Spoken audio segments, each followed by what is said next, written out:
Hello दोस्तों, welcome to back your YouTube channel goal PhD art channel में आप सभी का बहुत बहुत स्वागत है।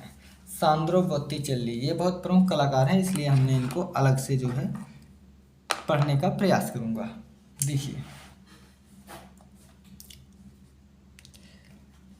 सांद्रो बोत्तिचेल्ली जिनका जन्म 1446 से 1510 है, यह 15वीं शताब्दी के अंतिम चरण का एकमात्र क्रियाशील कलाकार था। क्या अंतिम चरण का एकमात्र क्रियाशील कलाकार था। यह अपने समय की धार्मिक अशांति से परेशान था। बेचारा भागड़ दौड़ जिंदगी से बहुत परेशान था। इसकी शैली प्राचीन यूनानी शास्त्रीय कला पर आधारित थी, जिसमें भावाभिव्यक्ति के लिए उन्होंने रेखा को अत्यंत महत्वपूर्ण माना था।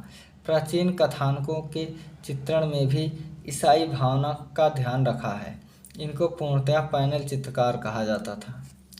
ठीक है, इनको वस्तुतः या पूर्णतया या इनकी जो ख्याति थी पैनल चित्रकार के नाम से जाना जाता था। रेखा की स्पष्टता, रंग, वस्त्रों व प्राचीन अवशेषों के प्रति विशेष आग्रह, गंभीर व उदास मुखाकृतियाँ, प्रकृति वातावरण का चित्रण बोट्टिचेल्ली के चित्रों की विशेषताएं थीं। इन्होंने चित्रों में रेखात्मक प्रमुखता का कारण था कि इन्होंने अपने जीवन का आरंभ स्वर्णकारी सीखने से किया था। क्या देखिए, ये अपने जीवन की शुरुआत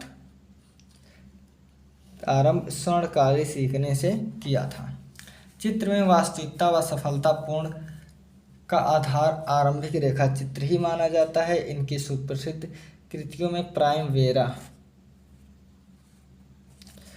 तथा वीनस का जन्म, बर्थ ऑफ वीनस 6 नंबर 8 में है, मतलब चित्र नंबर अलग से दिया गया है ये। ठीक है,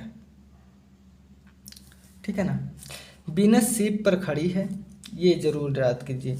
वीनस सीप पर खड़ी है जो उर्वरता का प्रतीक है। वीनस एक पैर उठाकर पृथ्वी पर आने को तैयार है। उसके पास ही उसके स्वागत में एक अप्सरा बैगनी वस्त्र ढकने को तैयार है। दूसरी ओर वायु देवता फूलों की वर्षा कर रहे हैं। बोत्तिचेल्ली के चित्रों में फ्रेंजेलिको की कला ऐसी कोमलता है। 1481 से 1482, ठीक है, में इन्होंने रोम के सिस्टाइन चैपल में भी भित्ति चित्रण किया।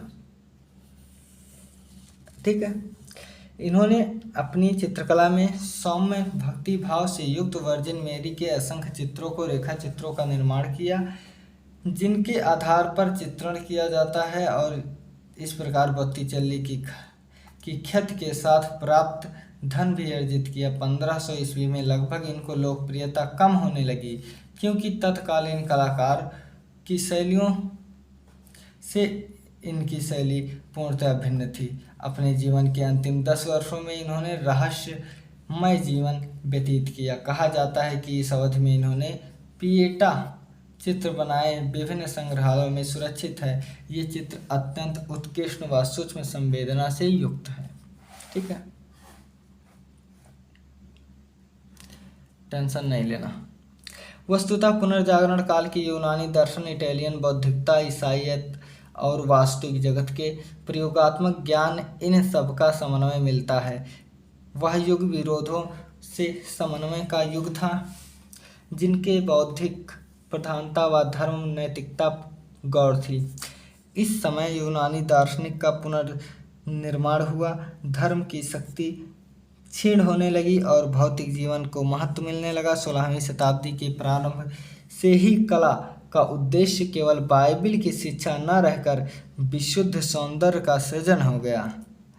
कला में यानी देखिए, यहाँ केवल बाइबिल मतलब धर्म से ही नहीं रहा, बल्कि धर्म को छोड़कर सौंदर्य का सृजन हो गया। कला में विषय के स्थान पर रंग और आकार का महत्व बढ़ गया। इस कला में भौतिक संसार में भी आकर्षण व प्रेम उत्पन्न हुआ।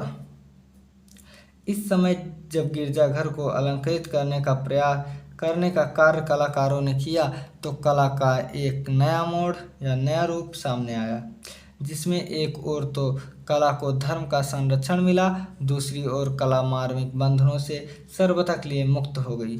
16वीं शताब्दी के पुनरुत्थान के चरमोत्कर्ष का समय था। इस समय 3 कलाकार महत्वपूर्ण थे, Leonardo da Vinci, Michael Angelo और राफेल। ठीक है, माइकल एंजेलो के विषय में हम कल चर्चा करेंगे। Thank you so much.